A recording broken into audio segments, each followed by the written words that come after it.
아, 맞다. 이거 내 오리지널 얘기지? 제가 고등학교 때 일입니다. 누나가 둘 있던 저는 제 방이 없었죠. 엄마라는 존재는 없었고요. 그래서 아버지와 한 방을 썼습니다. 나도 내 방.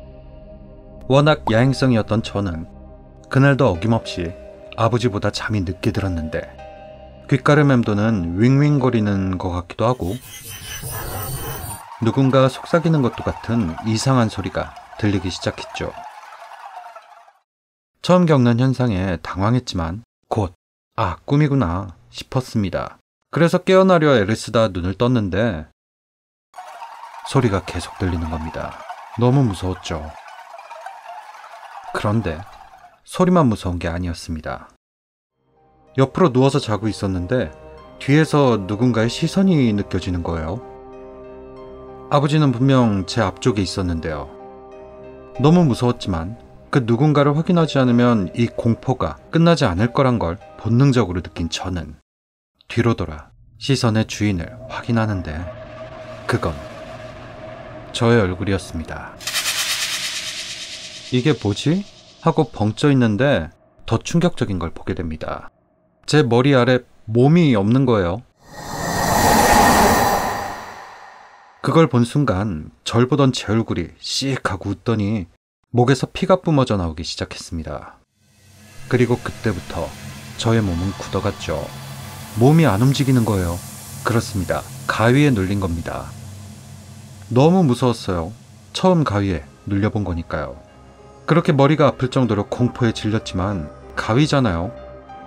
소리도 지르지 못하고 움직이지도 못하고 끙끙대고만 있었습니다. 그때 아들, 왜 그래? 아버지 덕에 깨어났습니다. 진짜로 처음 경험해본 가위는 죽겠구나 싶을 정도로 무서웠어요. 그런데 문제는 이제부터 시작이었습니다. 며칠 간격으로 계속해서 가위에 눌리기 시작한 거예요. 어떤 날은 머리맡에서 누군가 날 지켜보기도 하고 어떤 날은 방 구석에 앉아서 가만히 있기도 하고 어떤 날은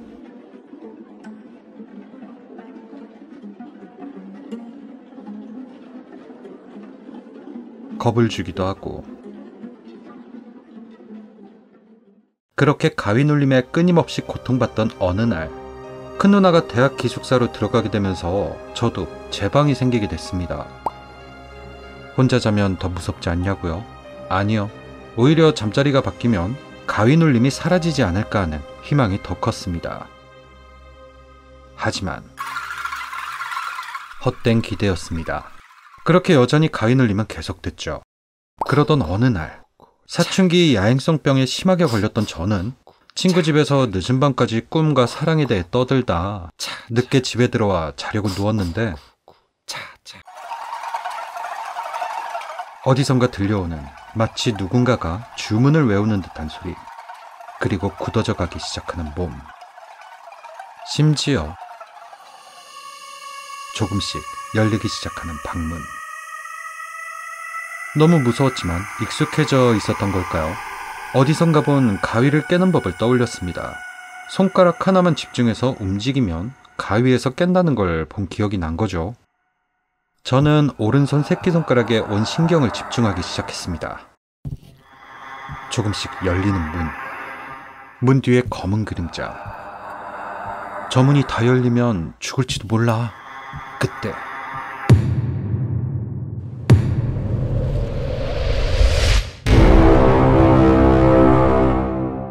그렇게 저는 가위 눌림에서 깨어났죠. 그런데 제 방문이 열려있는 거예요.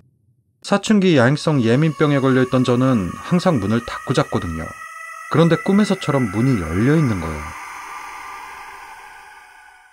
그렇게 거의 뜬 눈으로 아침을 맞이한 저는 아버지와 함께 아침을 먹다가 지난밤 이야기를 했습니다. 무섭고 신기한 일이었으니까요. 아버지, 어젯밤에 또 가위 눌렸는데 누가 방문을 열고 들어오더라고요. 겁나 무서웠어요. 미안하다. 엥? 미안하다고. 사실은 이렇습니다. 제가 자던 사이 아버지가 잠에서 깨 아들이 들어왔나 하고 제 방문을 열어본 거죠. 하필 그 타이밍에 제가 우리 아들이 반항기가 왔구나 하고 상처받으셨던 아버지. 죄송합니다. 당연히 문이 열려있죠. 아버지가 열었으니까.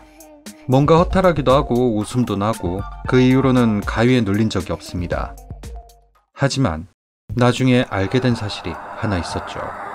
작은 누나에게 듣게 된 얘긴데, 누나 학교에 귀신의 씨인 걸로 유명한 학생이 있는데 그 학생이 우리 집 바로 아래층에 산다는 거예요. 생각해보니 대수롭지 않게 지나쳤었지만 아래층에서 한 번씩 이상한 소리가 들리곤 했었거든요. 어떤 날은 목사님의 기도문 소리 같기도 했고, 어떤 날은 무당의 굿하는 소리 같기도 했고, 또 어떤 날은 스님의 연불 소리 같기도 했어요. 과연 아랫집 학생의 증상이 심해질수록 피크를 향해 달려가던 저의 가위 눌림은 아랫집과 정말 관련이 없었던 걸까요? 그렇게 가위 눌림 사건은 끝났지만 몇 년 후 다른 뭔가를 보게 되는데,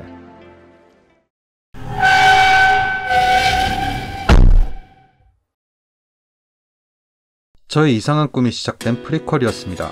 이 가위 눌림 이후 마치 뭔가 악의가 느껴지는 꿈들을 자주는 아니지만 꾸기 시작했죠.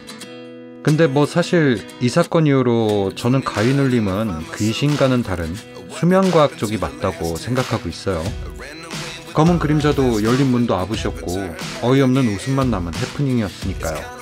아마 사춘기 야행성 예민 감성병에 걸린 저의 정신상태가 만들어낸 이상수면 상태가 아니었나 싶네요. 지금은 돌아가신 아버지가 떠오를 때면 이 해프닝도 같이 떠올라요. 무서운 악몽으로서가 아닌 그리운 추억으로 말이죠.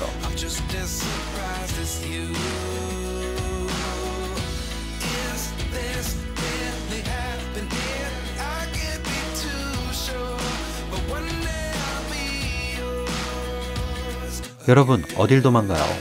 빨리 구독을 눌러 저의 연어가 되셔야죠. 그럼 다음 영상에서 봐요. 공포영화를 보는 새로운 방법, 무비곰이었습니다.